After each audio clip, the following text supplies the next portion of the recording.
ಇವತ್ತು ರೈತರ ಬಗ್ಗೆ ಇಷ್ಟೆಲ್ಲ ದೊಡ್ಡ ಯೋಚನೆ ಇಟ್ಕೊಂಡು ಈ ಪ್ರೋಗ್ರಾಮ್ ಅನ್ನ ಆರ್ಗನೈಸ್ ಮಾಡಿದ್ದಾರೆ. ಅವ್ರಿಗೂ ಕೂಡ ತುಂಬ ಹೃದಯದ ಧನ್ಯವಾದಗಳು. ಸಂಡೇ ಇವತ್ತು ಎಲ್ಲರೂ ಬೆಳಗ್ಗೆ ಇಲ್ಲಿ ಸೇರಿದ್ದೀವಿ. ಎಲ್ಲರೂ ರೈತರಿದ್ದೀರಲ್ಲ, ಎಲ್ಲರೂ ರೈತರಿದ್ದೀರಿ. ನಾ ರೈತರನ್ನ ಬಹಳ ಪ್ರೀತಿ ಮಾಡ್ತೀನಿ. ರೈತರ ಪಾದ ತೊಳೆದು ನೀರು ಕುಡಿಬೇಕು ಇಡೀ ಜಗತ್ತು, ಅಂದ್ರೆ ತಿನ್ನಾಕ ಅನ್ನ ಸಿಗುತ್ತೆ ಅಲ್ಲ. ಎಲ್ಲರಿಗೂ ಊಟ ಕೊಡೋರು ಯಾರು? ಇವರೆಲ್ಲರೂ ತಿಂತಾ ಇದಾರಲ್ಲ, ಯಾರು ಅವ್ರು ಊಟ ಹಾಕ್ತಿರೋರು? ರೈತರು. ನೀವೆಲ್ಲ ನಿಮ್ಮ ಬಗ್ಗೆ ನಮ್ಮ ದೇಶದಲ್ಲಿ ಯಾರಿಗೂ ಕಾಳಜಿನೇ ಇಲ್ಲ. ಬ್ಯಾಂಕಿನ ಮಾತಿ ಬಹಳಷ್ಟು ಮಾತಾಡ್ತಿದ್ದಾರೆ. ಪ್ರಾಮಾಣಿಕವಾದಂತಹ ಪ್ರಯತ್ನ ರೈತರಿಗೋಸ್ಕರ ನಮ್ಮ ಭಾರತ ದೇಶದಲ್ಲಿ ಏನು ನಡೆಸೇ ಇಲ್ಲ. ಈಗ ನಾನು ಬಂದಿದ್ದೇನೆ, ಶಿವಾನಂದ ಎಸ್ ನಿಲಣ್ಣ ಅವರ ನನ್ನ ಹೆಸರು ನೀವೆಲ್ಲ ಗೊತ್ತಿರ್ಬೋದು. ನಾನು ತುರ್ಲಾಪುರಲ್ಲಿ ಬಂದು ಮಾತಾಡಿದ್ದೆ. ರೈತರ ಕಬ್ಬಿನ ದರದಗೋಸ್ಕರ ಅದು ಬಹಳಷ್ಟು ಮಂದಿ ಗೊತ್ತಿರ್ಬೋದು. ರೈತರಿಗೋಸ್ಕರ ಇನ್ನೂ ಬಹಳಷ್ಟು ಮಾಡ್ಬೇಕಂತೇಳಿ ನಮ್ಮ ದಿಲೀಪ್ ಕುರಂದವಾಡ ಸರ್ ನನ್ನ ಜೊತೆ ಕೂತು ಮಾತಾಡಿದ್ರು, ಏನ್ ಮಾಡಬಹುದು ಅಂತೇಳಿ. ನಾನು ಅವ್ರಿಗೆ ಒಂದೇ ಮಾತು ಹೇಳಿದ್ದೆ, ರೈತರಿಗೋಸ್ಕರ ನಾನು ಏನ್ ಬೇಕಾದ್ ಮಾಡ್ಲಿಕ್ಕೆ ರೆಡಿ ಇದ್ದೀನಿ ಅಂತ. ರೈತರಿದ್ರೆ ನಮ್ಮ ದೇಶ, ನಮ್ಮ ದೇಶದಲ್ಲಿ ಎಲ್ಲ ಪ್ರತಿಯೊಂದು ಬಿಸ್ನೆಸ್ ನಡೆದಿದೆ. ಶ್ರೀಮಂತರಾಗ್ತಿದ್ದಾರೆ, ಅಗರ್ಭ ಶ್ರೀಮಂತರಾಗ್ತಿದ್ದಾರೆ, ಬಹಳಷ್ಟು ಜನ ದೊಡ್ಡದಾಗ್ತದೆ. ಅದಕ್ಕೆಲ್ಲ ಕಾರಣ ರೈತರು. ರೈತರಿಂದನೇ ಎಲ್ಲ ಇದೆ. ರೈತರು ಇಲ್ಲ ಅಂತಂದ್ರೆ ಏನೂ ಇಲ್ಲ. ಇವತ್ತು ರೈತರಿಗೆ ಅನ್ನದಾತನ ಅಸಿಸ್ಟೆಂಟ್ ಅಂತೇಳಿ ಈ ಪ್ರೋಗ್ರಾಮ್ ಅನ್ನು ಮಾಡ್ತಿದ್ದಾರೆ. ನೀವು ಬೆಳೆದ ಬೆಳೆಗಳನ್ನ ಮಾರ್ಕೆಟಿಗೆ ತಗೊಂಡು ಹೋಗಿ ಬೇರೆದವ್ರು ಮಾಡ್ತಿದ್ದಾರೆ. ನಿಮ್ಮನ್ನ ಮೂರ್ಖರನ್ನಾಗಿ ಮಾಡ್ತಿದ್ದಾರೆ. 80% ಭಾರತ ದೇಶದಲ್ಲಿ ರೈತರು ಎಲ್ಲರೂ ಬಡವರಾಗಿದ್ದಾರೆ. ರೈತರು ಶ್ರೀಮಂತರಿದ್ದಾರೋ ಬಡವರಿದ್ದಾರೋ? ನಮ್ಮನ್ನು ಮೂರ್ಖ ಮಾಡಕತ್ತಾರ, ನಾವು ಮೂರ್ಖ ಆಗತ್ತೇವೆ. ಹಂಗ ಕತ್ತಿ ದುಡಿದ ಹಗಲು ರಾತ್ರಿ ನಾನು ನೋಡ್ತೇನೆ, ಎಲ್ಲಿ ಬೇಕಲ್ಲೇ ಫೋಟೋ ವಿಡಿಯೋ ತಗೋತಿರ್ತೇನೆ. 2-3 ಜನ ಕೂಡಿ ಎತ್ತನ ಹಿಡ್ಕೊಂಡು ಎಲ್ಲೆಲ್ಲೋ ಹೊಲ್ದಾಗ ಕೆಲಸ ಮಾಡ್ತಿರ್ತಾವ. ಬಿಸ್ಲಾಕ್ ಪಾಪ ರಾತ್ರಿ ನೀರು ಹಾಕ್ತಿರ್ತಾರೆ ಕಬ್ಬಿಗೆ. ಎಷ್ಟೆಲ್ಲ ಕಷ್ಟಪಡ್ತಾರೆ. ಅದಕ್ಕೆ ಇಷ್ಟೆಲ್ಲ ಕಷ್ಟಪಟ್ಟ ಮೇಲೆ ನಮಗ ತಿನ್ನಾಕ ಅನ್ನ ಸಿಕ್ಕಿರ್ತೈತಿ, ಹೌದಿಲ್ಲೋ? ಅದಕ್ಕೆ ರೈತರು ಬೆಳಿಬೇಕು. ರೈತರು ಬೆಳೆದ ಬೆಳೆಗಳನ್ನ ಡೈರೆಕ್ಟ್ ಮಾರ್ಕೆಟ್ ಮಾಡಬೇಕು. ಅದನ್ನ ಹೆಂಗ್ ಮಾಡಬೇಕು, ಏನ್ ಮಾಡ್ಬೇಕಂತ ನಾನು ಕೂತು ಯೋಚನೆ ಮಾಡಿದ್ದೆ. ರೈತರು ಸಾಲ ಮಾಡಬಾರ್ದು. ಇನ್ಮೇಲೆ ರೈತರು ಬೆಳಿಬೇಕಂತಂದ್ರೆ ಅವ್ರಿಗೆ ದುಡ್ಡು ನಾವ ಕೊಟ್ಬಿಡೋಣ ಅಂತೇಳಿ ನಾನು ಯೋಚನೆ ಮಾಡಿದ್ದೆ. ನೀವು ಬೆಳೀರಿ, ಬೆಳೆಯನ್ನು ನನಗ ಕೊಡ್ರಿ. ನಾನು ಇದೀನಿ ಈಗ ಶಿವಾನಂದ ಎಸ್ ನಿಲಣ್ಣ ಅವರು. ನೀವು ಬೆಳೆದ ಬೆಳೆಯನ್ನು ನಾನು ತಗೋತೇನೆ, ಅದನ್ನ ಮಾರ್ಕೆಟ್, ನಾನು ಇಂಟರ್ನ್ಯಾಷನಲ್ ಮಾರ್ಕೆಟ್ನಾಗೂ ಮಾರಾಟ ಮಾಡ್ತೇನೆ. ಬಂದಿದ್ದ ಲಾಭ ಎಲ್ಲ ನಿಮಗ. ನಾ ದುಡ್ಡುಗೋಸ್ಕರ ಕೆಲಸನ ಮಾಡೋದಿಲ್ಲ. ಈ ಜಗತ್ತಿನಾಗ ಎಲ್ಲರೂ, ನಮ್ಮ ದೇಶ ತುಂಬ ಎಲ್ಲರೂ ರೊಕ್ಕ ಅಂತ ಸಹಾಯಕತ್ತಾವು. ರೊಕ್ಕ ಗಳಿಸ್ಬೇಕಂತೇಳಿ ಸಹಾಯಕತ್ತಾವು. ನಾವೊಬ್ಬ ರೊಕ್ಕ ಹೆಂಗ್ ಖರ್ಚು ಮಾಡ್ಬೇಕು, ರೊಕ್ಕ ಹೆಂಗ್ ಮಾಡಿಕೊಡ್ಬೇಕು ಮಂದಿಗೆ ಅಂತ ಯೋಚನೆ ಮಾಡ್ತಾ ಇದ್ದೀನಿ. ರೈತರಿಗೆ ನೀವು ಬೆಳೆದ ಬೆಳೆ ಡೈರೆಕ್ಟ್ ಮಾರ್ಕೆಟಿಗೆ ಬಂದ್ರೆ ನನಗೂ 1 ನಯಾ ಪೈಸಾನು ಲಾಭ ಬೇಡ. ನಾ ರೊಕ್ಕಕ್ಕೆ ಕೆಲಸ ಮಾಡಿಲ್ಲ, ಮಾಡೋದು ಇಲ್ಲ. ಎಷ್ಟು ನೀವೆಲ್ಲ ಶ್ರೀಮಂತರಾಗ್ಬಿಡ್ತೀರಿ ಹಿಂಗ್ ಮಾಡ್ಕೊಂತ ಹೋದ್ನಿ ಅಂತಂದ್ರೆ. ನಮ್ಮ ಬೆಳಗಾವಿ ಡಿಸ್ಟಿಕ್ ಇಂದ ಹಳ್ಳಿಗೆ ಬಹಳಷ್ಟು ಅಪರ್ಚುನಿಟಿಗಳನ್ನ ಕೊಡ್ತೇನೆ ನಿಮಗೆ. ನಾನು ಸಣ್ಣ ಪುಟ್ಟ ಕೆಲಸಗಳನ್ನ ಆಲ್ರೆಡಿ ಸ್ಟಾರ್ಟ್ ಮಾಡಿದ್ದೀನಿ. ಇಳಕಲ್ ಡ್ಯಾಮ್ ಅಲ್ಲಿ ಒಂದು ಶಿವಮ್ಮ ಹಾಲಿನ ಡೈರಿ ಸ್ಟಾರ್ಟ್ ಮಾಡಿದ್ದೀವಿ. ಅಲ್ಲಿ ಹಾಲು ಹಾಕೋರಿಗೆ ಸಾಕಷ್ಟು ಲಾಭ ಮಾಡಿಕೊಡ್ತಾ ಇದ್ದೇನೆ ನಾನು. ಹಾಲಿನ ಜೊತೆ ಅವ್ರು ಒಳ್ಳೆ ರೇಟ್ ಕೊಡೋದ, ಮತ್ತೆ ಬೇರೆ ರೂಪದಾಗ ಸಾಕಷ್ಟು ಲಾಭ ಮಾಡಿಕೊಡ್ತಾ ಇದ್ದೀನಿ. ಹಂಗ ರೈತರು ಬೆಳೆದ ಬೆಳೆಗಳನ್ನ ಈ ದಲ್ಲಾಳರು ತಗೊಂಡು ಹೋಗಿ ದಲ್ಲಾಳರು ಶ್ರೀಮಂತರಾಗ್ತಿದ್ದಾರೆ, ಹೌದಾ ಇಲ್ಲೋ? ಇನ್ನೇನ್ ಮಾಡೋಣ, ನಾವೆಲ್ಲರೂ ಒಂದಾಗೋಣ. ನಾವೆಲ್ಲರೂ ಕೂತು ಅವಾಗ ಮೀಟಿಂಗ್ ಮಾಡೋಣ. ಮಾಡಿ ಬೆಳೆಗಳನ್ನ ಹೆಂಗ್ ಬೆಳೆಯೋದು, ಆ ಬೆಳೆಗಳನ್ನ ಎಲ್ಲಿ ಮುಟ್ಟಿಸ್ಬೇಕು, ಹೆಂಗ್ ಲಾಭ ತಗೋಬೇಕು, ಆ ಬಂದಿದ್ದ ಲಾಭ ಪ್ರತಿಯೊಬ್ಬ ರೈತರಿಗೆ ಹೆಂಗ್ ಮುಟ್ಟಿಸ್ಬೇಕು ಅನ್ನೋಂಥ ವಿಚಾರಗಳನ್ನ ನಾವೆಲ್ಲರೂ ಕುತ್ಕೊಂಡು ಮಾತಾಡೋಣ. ಓಕೆ? ರಾಜ್ಯದ ರಾಜಕಾರಣ ಎಲ್ಲ ವೇಸ್ಟ್. ರೈತರ ಪರವಾಗಿ ಇಲ್ಲ. ಓಟ್ಗೋಸ್ಕರ ಎಲ್ಲ ನಡೀತಾ ಇದೆ.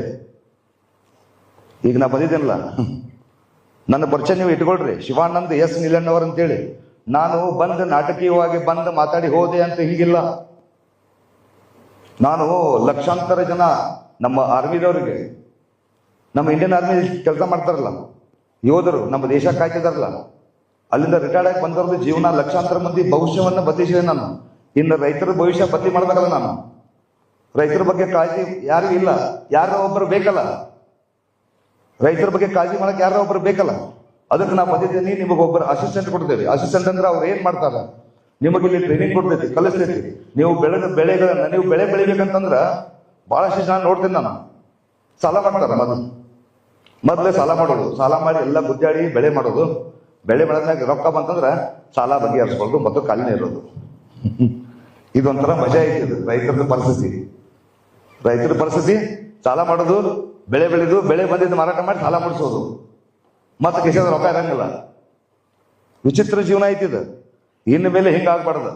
ರೈತರಿಗೆ ಬೆಳೆ ಬೆಳಿಲಿಕ್ಕೆ ಸಾಲ ಕೊಡೋಂಗಿಲ್ಲ, ಪುಕ್ಕಟ್ ರೊಕ್ಕ ಕೊಡ್ತೇವೆ. ಇನ್ ಮುಂದೆ ನಾವು ನಿಮಗೆ ಬೆಳೆ ಬೆಳಿಲಿಕ್ಕೆ ರೊಕ್ಕ ಕೊಡ್ತೇವಿ. ನೀವು ರೊಕ್ಕ ತಗೊಂಡು ಬೆಳೆ ಬೆಳೀರಿ. ಬೆಳೆ ಬೆಳೆದು ಬಂದ ಮ್ಯಾಗ ಲಾಭ ಎಷ್ಟು ಬರುತ್ತಲ್ಲ ಅದೆಲ್ಲ ನಿಮಗೆ ಕೊಡ್ತೇವಿ. ನಾವು ಕೊಟ್ಟಿದ್ದ ರೊಕ್ಕ ಅಷ್ಟು ನಮಗೆ ಕೊಡ್ರಿ. ನೋ ಬಡ್ಡಿ, ಬಡ್ಡಿನೂ ಬೇಡ. ನಾವು ಬಡ್ಡಿನ ಇಲ್ಲ. ಇಲ್ಲಿ ಈಗ ದಿಲೀಪ್ ಅವರು ಇಂಥ ಒಂದು ಪ್ರೋಗ್ರಾಮ್ ಅನ್ನ ಬಹಳ ಸುಂದರವಾಗಿ ಆರ್ಗನೈಸ್ ಮಾಡಿದ್ದಾರೆ. ನನಗೆ ಅನಿಸುತ್ತೆ ಇದೆಲ್ಲ ಪ್ಯಾಕ್ ಇರಬೇಕಿತ್ತು. ರೈತರೆಲ್ಲ ಬೇಕಾಗಿತ್ತು ಇಲ್ಲಿ. ನಮ್ಮ ರೈತರು ಕರೆದಾಗ ಬರಂಗಲ್ಲ. ಇದೆಲ್ಲ ಪ್ರಾಬ್ಲಮ್. ಇವತ್ತು ಈ ಹಾಲ್ ಫುಲ್ ಪ್ಯಾಕ್ ಇತ್ತಂದ್ರೆ ಹೆಂಗ್ ಅನಿಸ್ತಿತ್ತು? ಎಲ್ಲರಿಗೂ ವಿಷಯ ಬಿಡಿಸ್ತಿದ್ವಿ ನಾವು. ಈಗ ನಾವಾಗ್ಲೇ ಅವ್ರ ಕಡೆ ಮನೆಗೆ ಬರ್ಬೇಕಾಗೈತಿ. ಈಗ ಅವ್ರನ್ನ ಕರಿತಿದ್ದೀವಿ ಅಂದ್ರೆ ಬರ್ಬೇಕು. ನೀವು ಎಲ್ಲ ರೈತರಿಗೆ ನೆಕ್ಸ್ಟ್ ಪ್ರೋಗ್ರಾಮ್ ರೈತರದ್ದು ಎಲ್ಲೋ ಇದ್ದಾಗ ಕರೆದಾಗ ಮೀಟಿಂಗ್ ಕರೆದ್ವಿ ಅಂತಂದ್ರೆ ನೀವು ಬರ್ರಿ. ಯಾಕಂದ್ರೆ ನಿಮ್ ಕೂಡ ಚರ್ಚೆ ಮಾಡ್ಬೇಕಲ್ಲ ನಾವು. ಏನ್ ಮಾಡ್ಬೇಕಪ್ಪ, ಹೆಂಗ್ ಮಾಡ್ಬೇಕು, ನೀವು ಯಾವ ಊರಿಂದ ಬಂದಿರಿ, ಯಾವ ರೀತಿ ನಾವು ವ್ಯವಹಾರ ಮಾಡಬೇಕು, ನಿಮ್ಮ ಬೆಳೆದ ಬೆಳೆಗಳನ್ನ ಯಾವ ರೀತಿ ನಾವು ಮಾರ್ಕೆಟಿಗೆ ಮುಟ್ಟಿಸ್ಬೇಕು. ಇಂಡಿಯನ್ ಮಾರ್ಕೆಟ್ ಅಷ್ಟೇ ಅಲ್ಲ, ಇಂಟರ್ನ್ಯಾಷನಲ್ ಮಾರ್ಕೆಟ್. ಶಿವಮೊಗ್ಗದ ಎಕ್ಸ್ಪೋರ್ಟ್ ಇಂಪೋರ್ಟ್ ಬಿಸ್ನೆಸ್ ಇದೆ. ಈಗ ರಾಜ್ ಪಾಟೀಲ್ ಅವ್ರು ಬರ್ತಾರೆ. ಆಮೇಲೆ ನನ್ನ ಜೊತೆ ರಾಜ್ ಪಾಟೀಲ್ ಅಂತ ಇದ್ದಾರೆ, ಲಿಂಗರಾಜ್ ಪಾಟೀಲ್ ಅಂತ ಇದ್ದಾರೆ. ಅವರು ಇಂಪೋರ್ಟ್ ಎಕ್ಸ್ಪೋರ್ಟ್ ಕೆಲಸ ಮಾಡ್ತಾರೆ. ಇಲ್ಲಿ ಬೆಳೆಗಳನ್ನ ನಾವು ಬೇರೆ ದೇಶಕ್ಕೆ ಕಳಿಸಿ ಅಂತಂದ್ರೆ ಬಹಳಷ್ಟು ರೊಕ್ಕ ಬರ್ತಾವ. ಬೇರೆ ದೇಶದಾಗ ಬೆಳೆ ಬೆಳೆಯಕ್ಕೆ ಇಲ್ಲೇ ಇಲ್ಲ ಅವರು. ಈಗ ದುಬೈ ಅಂತ ಕಂಟ್ರಿ ಒಳಗೆ ಎಲ್ಲಿ ಬೆಳೆ ಬೆಳಿತಾರ? ಅವ್ರು ತಿನ್ನಾಕ ನಾವು ಕೊಡ್ಬೇಕಲ್ಲ. ನಾವು ತಿನ್ನೋದು ಕೊಟ್ರೆ ಅವ್ರು ರೊಕ್ಕ ಕೊಡ್ತಾರ. ಅವ್ರ ಈ ಕಡೆ ರೊಕ್ಕ ಎಷ್ಟು ಬೇಕಾಗೈತಿ, ಇಷ್ಟಿಟ್ಟು ಕೊಟ್ರೆ ರೊಕ್ಕ ತಗೊಂಡ್ಬರ್ತೇವೆ ನಾವು. ನಿಮ್ಮ ಬೆಳೆ ಅವ್ರಿಗೆ ಕೊಡ್ತೀವಿ, ಇಲ್ಲಿ ಬಂದು ನಿಮಗೆ ರೊಕ್ಕ ಹಂಚ್ತೇವೆ. ನೀವು ಸುಖವಾಗಿ ಬಳವಂತೀರಿ, ಮಸ್ತ್ ಇರುವಂತೀರಿ, ಇರಾಕ್ ಮನೆ ಕಟ್ಕೊಳ್ಳುವಂತೀರಿ, ಮಕ್ಕಳಿಗೆ ಒಳ್ಳೆ ಎಜುಕೇಶನ್ ಕೊಡುವಂತೀರಿ. ಎಲ್ಲರೂ ಕೂಡಿ ಚಲೋತಂಗೆ ಬಾಳೋಣ, ಬೆಸ್ಟ್ ಇರೋಣ, ಸಾಕಷ್ಟು ಸ್ಟ್ರಾಟಜಿ ಮಾಡೋಣ. ಮಾಡಾಕತ್ರ ಬಹಳ ಐತೆ. ನಮ್ಮ ಭಾರತ ದೇಶವನ್ನ ಮತ್ತೆ ಕಟ್ಟಬೇಕಾಗೈತಿ. ದೇಶದ ತುಂಬ ಎಲ್ಲ ಬರೀ ಮೂರ್ಖರು ಇದ್ದಾರೆ. ದೇಶದ ತುಂಬ ಎಲ್ಲರೂ ಮೂರ್ಖರು ಇದ್ದಾರೆ. ಮೂರ್ಖತನದಲ್ಲಿ ಮುಳುಗಿ ಸಾಯಕತ್ತಾವ. ಮತ್ತೆ ಮೊಬೈಲ್ ಒಂದು ಬಂದೈತಿ, ಮೊಬೈಲ್ನಾಗ ಎಲ್ಲ ಬಿಸಿ ಆಗಿಬಿಟ್ಟಾವ. ನೋಡ್ರಿ, ನೀವು ಎಲ್ಲರ ಮನೆಯಾಗ ಎಲ್ಲರೂ ಮೊಬೈಲ್ನಾಗ ಬಿಸಿ ಆಗಿದಾರ. ರೈತರು ಅಷ್ಟ ಕಷ್ಟಪಟ್ಟು ದುಡಿತಾ ಇದ್ದಾರೆ. ಎಷ್ಟು ಕಷ್ಟ ಬೀಳ್ತಿದಾರೆ ಅಂದ್ರೆ ರೈತರು. ನಾನು ಬಡಕುಂದ್ರಿ ಅಂತ ಗ್ರಾಮ ಐತಿ, ನಾನು ಹೆಂಡತಿ ಊರು ಅಲ್ಲಿ ಸೆಟ್ಲ್ ಆಗಿದ್ದೇನೆ. ಅಲ್ಲೆಲ್ಲ ನೋಡ್ತಿರ್ತಾನೆ. ನಿನ್ನೆ ನೋಡ್ತಾ ಇದ್ದೆ, ಎಷ್ಟೋ ಜನ ಒಂದು 15-20 ಜನ ಕೆಳಗೆ ಕೂತ್ಕೊಂಡು ಹೊಲ್ದಾಗ ಬಿಸ್ಲಾಗ ಕೆಲಸ ಮಾಡಾಕಿದ್ರು. ನೋಡಿ ಪಾಪ ಅಂತ ಇದ್ದಾರೆ. ಇವು ಇಷ್ಟೆಲ್ಲ ಕಷ್ಟ ಬೀಳ್ತಾವು. ಅವನವನು ಇದು ಮಾರ್ಕೆಟಿಗೆ ಬಂದಾಗೂ ಕೂಡ ಮತ್ತು ಅದಕ್ಕೆ ಕೆಮಿಕಲ್ ಹಾಕಿ ಮಂದಿಗೆ ತಿನ್ಸಾಕತ್ತಾರ. ಕೆಮಿಕಲ್ ಹಾಕಿ ಮತ್ತೆ ಮಂದಿಗೆ ಕೆಮಿಕಲ್ ತಿನ್ಸಾಕತ್ತಾರ. ಎಷ್ಟು ವಿಚಿತ್ರ ಬದುಕು ಬಂದೈತೆ ಅಂತಂದ್ರ, ಇದು ಒಂದು ದಿವಸ ಎಲ್ಲ ಪ್ರಳಯ ಬಂದು ಎಲ್ಲ ಮುಳಿ ಹೋಗೋಕ್ಕಿಂತ ಮುಂಚೆ ಈಗ ಬ್ರಹ್ಮಾಂಡಕ್ಕೆ ಬ್ಯಾಸರ ಆಗೈತಿ. ಕೆಟ್ಟದ್ದು ನೋಡಿ ನೋಡಿ ನೋಡಿ ಸಾಕಾಗೈತಿ. ಒಂದ್ ದಿವ್ಸ ಎಲ್ಲ ಸತ್ಯನ ಆಗೋದೈತಿ. ಅದು ಆಗಬಾರ್ದಂತಂದ್ರೆ ನಾವೆಲ್ಲರೂ ಚಲೋ ಆಗ್ಬೇಕೀಗ. ಒಳ್ಳೆ ಕಮ್ಕಮ್ಮನ್ ಬೆಳೆ ಬೆಳೆಯೋದು, ಕಮ್ಕಮ್ಮನ್ ಜನಗಳಿಗೆ ತಿನ್ಸೋದು, ರೊಕ್ಕನೂ ಮಾಡೋದೈತಿ. ರೊಕ್ಕನ ಎಲ್ಲ ಅಲ್ಲ, ರೊಕ್ಕದ ಜೊತೆ ಪ್ರೀತಿನೂ ಬೇಕಲ್ಲ. ಈಗ ಕಾಲದಲ್ಲಿ ಪ್ರೀತಿ, ವಿಶ್ವಾಸ, ನಂಬಿಕೆ ಎಲ್ಲ ಕಳ್ಕೊಂಡ್ಬಿಟ್ಟೈತಿ. ಯಾರಿಗೂ ಯಾರ ಮೇಲೆ ನಂಬಿಕೆನೇ ಇಲ್ಲ. ಈಗ ನಾ ಬಂದು ಇಲ್ಲಿ ಮಾತಾಡಕತ್ತೀನಿ, ಬಂದು ಮಾತಾಡೋದ್ಮೇಲೆ ಬಹಳಷ್ಟು ಮಂದಿ ಅನ್ಕೋತಾರೆ, ಏನ್ ಬಿಡಿ ಇಂಥವ್ರು ಬಾ ಮಂದಿ ಮಾತಾಡಿ ಹೋಗ್ತಾರ ಅಂತ ಹೇಳಿ ನೀವು ಅನ್ಕೋತೀರಿ. ಯಾಕಂದ್ರೆ ನಂಬಿಕೆನೇ ಇಲ್ಲ. ನಾವು ಬಹಳಷ್ಟು ಮಂದಿಗೆ ನೀವು ಹೆಲ್ಪ್ ಮಾಡ್ಕೊಂಡ್ ಬರ್ರಿ ಅಂದ್ರೆ ಬರವಲ್ರಿ ಯಾರು. ಅವ್ರಿಗೆ ವಿಶ್ವಾಸ ಇಲ್ಲ. ನಾ ಬೆಳಗಾವಿ ಉತ್ಸವ ಅಂತ ಮೊನ್ನೆ ಒಂದು ಉತ್ಸವ ಮಾಡಿದ್ದೆ, ಗೊತ್ತೈತೆ ಎಲ್ಲರಿಗೂ? ಬಹಳಷ್ಟು ಜನ ಗೊತ್ತಿರ್ಬೋದು. ಬೆಳಗಾವಿ ಉತ್ಸವ ಗೊತ್ತಿದೆ ಅಲ್ಲ? ಅಲ್ಲಿ ಮಾಡಿ ಬಹಳಷ್ಟು ಮಾತಾಡಿದೆ. ಅಷ್ಟೆಲ್ಲ ಮಾತಾಡಿ ಮಂದಿಗೆ ಹೇಳಿದೆ, ನಿಮ್ಗೆ ಏನಾರ ಕಷ್ಟ ಅಂತ ಬಂದ್ರೆ ನಾವ್ ಅದೀವಿ ಅಂತಂದ್ರೆ ಯಾರು ಬರವಲ್ರು. ಇನ್ನು ನಾ ಮನೆಗೆ ಹೋಗ್ಬೇಕಾಗೈತೆ ಅವ್ರ ಮನೆಗೆ, ನಿಮ್ಗೆ ಏನ್ ಹೆಲ್ಪ್ ಬೇಕಪ್ಪ ಅಂತ ಹೇಳಿ. ಅಂದ್ರೆ ನಾವು ಅಷ್ಟು ದಟ್ಟರಾಗಿದ್ದೀವಿ, ಅಷ್ಟು ಮೂರ್ಖರಾಗಿದ್ದೀವಿ. ನಮಗೆ ಬುದ್ಧಿನ ಬರೋದಾಗೈತಿ, ತಿಳುವಳಿಕೆನೇ ಇಲ್ಲ. ಆಮ್ಯಾಗ ಹೋದ್ರು ಏನ್ ಸಹಾಯ ಕೇಳಬೇಕು? ಬಹಳಷ್ಟು ಮಂದಿ ನೋಡ್ತೀನಿ, ಸಹಾಯಕ್ಕೆ ಯಾಕೆ ಬರ್ತಾರ, ನಂಗೆ ತ್ರಾಸ ಹಚ್ಚಿ ರೊಕ್ಕ ಕೊಡಂತ ಬರ್ತಾವ. ಎಷ್ಟು ಕರ್ಮ ಮಾರಾಯ. ರೊಕ್ಕ ರೊಕ್ಕ ರೊಕ್ಕ ರೊಕ್ಕ ರೊಕ್ಕ. ಆ ರೊಕ್ಕ ಬಿಟ್ರೆ ಯಾರಿಗೂ ಏನೂ ಗೊತ್ತೇ ಇಲ್ಲ. ಈ ರೊಕ್ಕ ಕಾಳನ್ ಕಸ ಇದು. ಆಕ್ಚುಲಿ ಬೆಳೆದ ಬೆಳೆ ಅದು ಕಸ ಅನ್ಬೋದಾ? ತಿನ್ನು ಅನ್ನೋ ಕಸ ಅನ್ಬೋದಾ? ನಾವು ನೋಟನ್ನ ರೊಕ್ಕ ಲಕ್ಷ್ಮೀ ಅಂತ ಪೂಜೆ ಮಾಡ್ತೇವೆ. ನೋಟ್ ಕಿಮ್ಮತ್ತ ಇಲ್ಲ ಆಕ್ಚುಲಿ.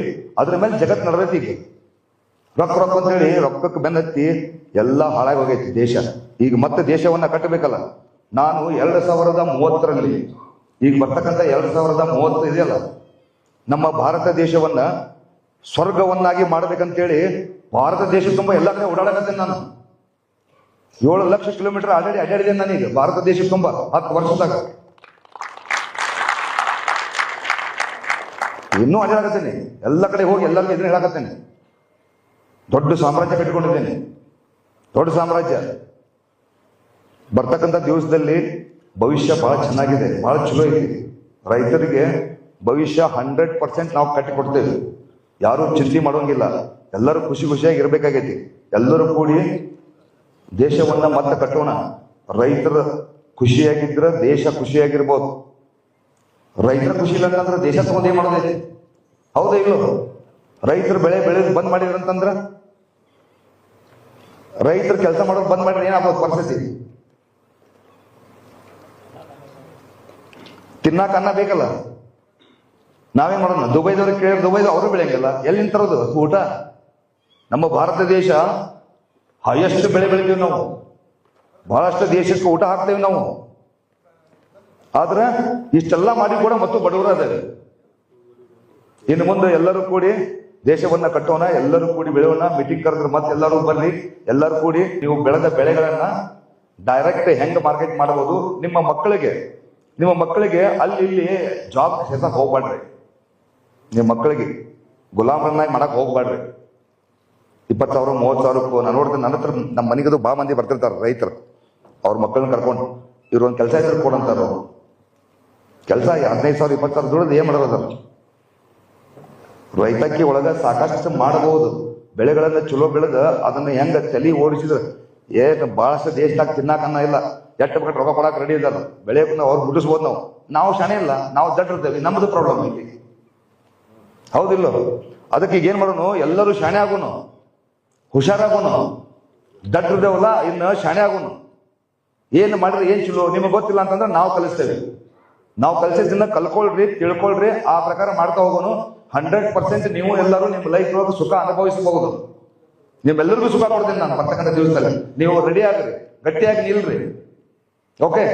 ಈ ಒಂದು ಪ್ರೋಗ್ರಾಮ್ ಅನ್ನ ದಿಲೀಪ್ ಅವರು ತುಂಬಾ ಚೆನ್ನಾಗಿ ಆರ್ಗನೈಸ್ ಮಾಡಿದ್ರು. ಇಷ್ಟೆಲ್ಲ ಬಂದ್ರಿ, ನಿಮ್ ಜೊತೆ ಮಾತಾಡಕ್ ನನಗೂ ಟೈಮ್ ಸಿಕ್ತು. ನೀವು ಎಲ್ಲರೂ ಕುತ್ಕೊಂಡು ಕೇಳಿದ್ರಿ ನನ್ನ ಮಾತುಗಳನ್ನ. ನಿಮ್ಗೆಲ್ಲರಿಗೂ ಅರ್ಥ ಆಗಿದೆ ಅಂತ ತಿಳ್ಕೊತೇನೆ. ಎಲ್ಲರಿಗೂ ಮತ್ತೊಮ್ಮೆ ತುಂಬ ಹೃದಯದ ಧನ್ಯವಾದಗಳು. ನಾನು ಶಿವಜಿ ಪರಮ ಭಕ್ತ ಇದ್ದೇನೆ. ನನಗ ಓಂ ನಮಃ ಶಿವಾಯ ಅಂತ ಹೇಳಕ್ ಬಹಳ ಖುಷಿ. ನಾವೆಲ್ಲರೂ ಕೂಡ ಒಮ್ಮೆ ಓಂ ನಮಃ ಶಿವಾಯ ಹೇಳೋಣ. ಓಕೆ. ನನಗದು ಭಾಳ ಚಲೋ ಅನ್ಸೈತಿ. ನನಗೆ ಯಾವುದು ಜಾತಿ ಮತ ಇವ್ಯಾವುದು ಗೊತ್ತಿಲ್ಲ. ನನಗೆ ಬರೀ ಕಣ್ಣಿಗೆ ಮನುಷ್ಯರಾಗ ಅಂತಾರ. ನನಗೆ 2030ರಲ್ಲಿ ಇಡೀ ಜಗತ್ತಿಗೆ ಓಂ ನಮಃ ಶಿವಾಯ ಅನ್ಸೋದ. ನಾನು ಇಡೀ ಜಗತ್ತಿಗೆ, ಭಾರತ ದೇಶದಾದ್ಯಂತ ತುಂಬ ಎಲ್ಲ ಕಡೆ ಓಂ ನಮಃ ಶಿವಾಯ ಇದೆ. ಎಲ್ಲ ಕಡೆ ಅನಿಸ್ತಾ ಇದ್ದೀನಿ. ನಾವು ಇನ್ಮೇಲೆ ಅನ್ನೋರು, ನೀವು ಎಲ್ಲರೂ ಪ್ರತಿದಿನ ಓಂ ನಮಃ ಶಿವಾಯ ಅಂತ ಮನಸ್ಸಿಂದ ಅಂದ್ರೆ ನಿಮ್ ಜೊತೆ ಎಲ್ಲ ಚಲೋ ಆಗ್ತೈತಿ. ಓಕೆ?